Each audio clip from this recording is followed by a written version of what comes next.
How administrators are helping students returning to campus today after one of their classmates was lost in the shooting down of a passenger jet over Iran. Some new details about a scary brawl at a soccer tournament after a local child was sucker punched by a spectator. And what comes next in the East County as Congressman Duncan Hunter prepares to step down without a successor. 10 News Midday starts now. Live from the Scripps Studios, this is 10 News. Students at Alliant University are returning to class today without their classmate who died in that plane crash in Iran last week. Yeah, 10 News anchor Mary McKenzie on the Scripps Ranch campus where they're offering to help students today who are coping with this tragic loss. Mary? Jen, Virginia Sara Sadat was studying to be a clinical psychologist and studying with clinical psychologists. So working with the grief counselors that will be on campus today, perhaps her colleagues here are better equipped than many people to deal with this sudden tragedy. I know she wanted to make an impact on our community. Sara Sadat's doctoral program only had 50 students in it, so it's a very close group, those students studying to become practicing clinical psychologists. Sara was in her first year at Alliant International University, set to begin her second semester today in a 4-year program. The flags on campus represent each student on this diverse campus. Sara was Canadian of Iranian descent. She, her mother, and her 21-year-old sister Saba were on their way home to Edmonton, Alberta, after visiting family in Iran over the winter school break, when their passenger plane was shot down shortly after takeoff from Tehran's airport. All 176 people on board were killed. In addition to the counselors here at Alliant this week, the school is hoping for input from her classmates about the kind of vigil or memorial they'd like to have to honor Sara's legacy and memory as a community. When any one member of our community is impacted, our entire community is impacted. So we're leaning on one another to grieve and support one another. Sara did have family in Southern California, we're told by the university, so Alliant says they will be including those family members in whatever they end up planning in her memory. We're live at Scripps Ranch this morning. Mary McKenzie, 10 News. Mary, thank you. Meanwhile, thousands taking to the streets of Iran to protest in the wake of that tragic incident, and this as here in the U.S. the debate rages on over what prompted the drone strike on the Iranian general, ramping up tensions in the region. ABC's Serena Marshall has more. From protesting America to protesting their own government, and Iran no longer unified following the death of the country's top military general Qasem Soleimani, killed last week by a U.S. drone.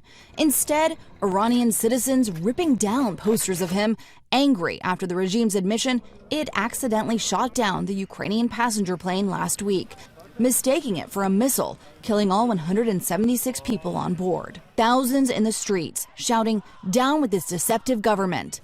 Iran's security forces reportedly firing tear gas at demonstrators, while social video purports to show forces using live ammunition, Iran denying that claim.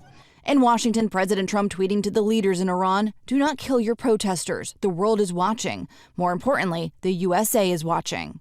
And to the people in both Farsi and English, my administration will continue to stand with you. But here at home, a new ABC News Ipsos poll finds the majority of Americans disapprove of President Trump's handling of the Iran conflict, with most thinking eliminating Soleimani makes Americans less safe. Questions also remain around the decision to kill him. President Trump last week on Fox said the reason, "I can reveal that I believe it would have been 4 embassies, and I think that probably Baghdad already started." But Defense Secretary Mark Esper, when asked on CBS Sunday what the intelligence showed, said, "I didn't see one with regard to 4 embassies. What I'm saying is I share the president's view that probably my expectation was they were going to go after our embassies." Even as the Iranian people seem to be pushing for change, overnight, several rockets fired at an Iraqi airbase that hosted U.S. troops. So far, no one has taken responsibility for the attack, but several Iraqis have been injured. Serena Marshall, ABC News, Washington. Firefighters battling flames shooting out of this historic home in Chula Vista. That fire started about 8:30 this morning.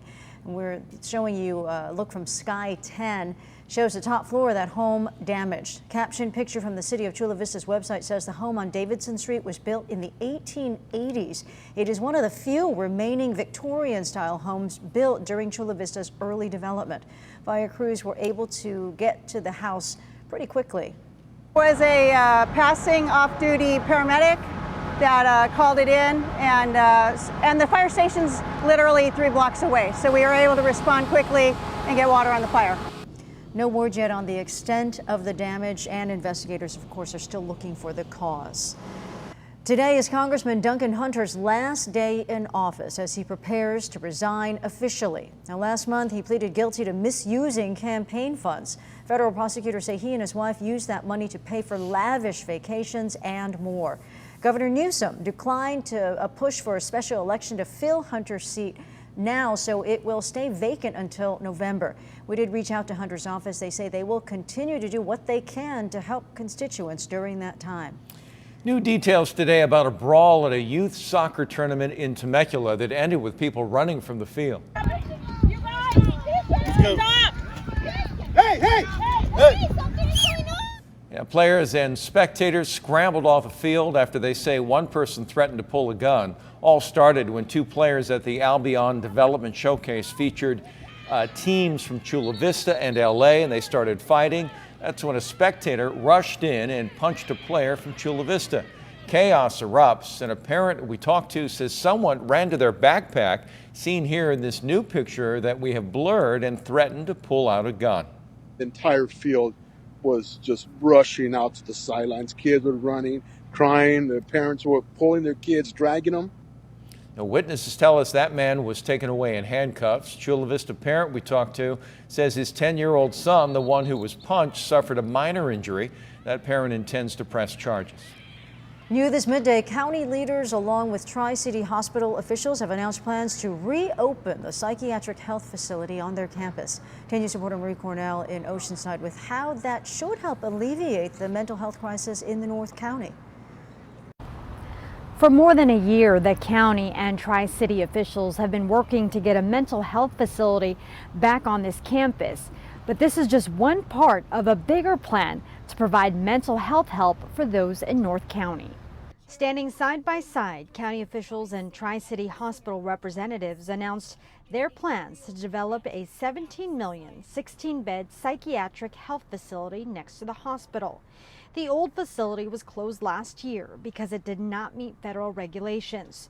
The closure put a strain on other mental health facilities, forcing patients to find other places for treatment, and it raised concerns from law enforcement.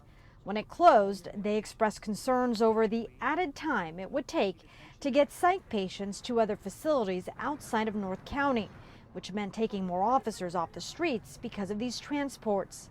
Supervisor Jim Desmond says this is just one part of a bigger plan to provide mental health help to those in the North County. It's very important to have different options, particularly when you're dealing with mental health. There's some people that need to be hospitalized for a period of time. Some people that just go to maybe a crisis stabilization. Some people need housing or some sort of temporary shelter. So there's not one silver bullet when it comes to homelessness or behavioral health. Though this plan has already been agreed upon, both the county and Tri-City officials will go through the formal process of having a vote to make this official. From Oceanside, Marie Cornell, 10 News. Marie, thank you. Happening today, former La Jolla Country Day School teacher who's accused of having a sexual relationship with a student will be in court for a preliminary hearing. Jonathan Sammartino was previously denied the option of completing a mental health diversion program to avoid trial. Sammartino's attorneys claim that he hit his head while riding his bicycle and had to relearn some functions before going back to the classroom. He is accused of sexually assaulting a 17-year-old student and faces felony charges. This morning, a suspected Ponga boat washed ashore in Coronado. We have some video from our 10 News Breaking News Tracker from about 5:30 this morning. You can see the boat on the left. An officer patrolling the beach spotted that boat, which was filled with cans and life vests. Police say they didn't find anyone, no undocumented immigrants in that area, but that the Border Patrol will now take over this investigation. New today, New Jersey Senator Cory Booker ending his presidential campaign. Booker made the announcement earlier today, citing fundraising issues and low poll numbers. He entered the race last February, but has lost steam in recent months, failing to qualify for the last debate as well as tomorrow's. 6 candidates qualified for that event, which comes just weeks before the Iowa caucuses on February 3rd.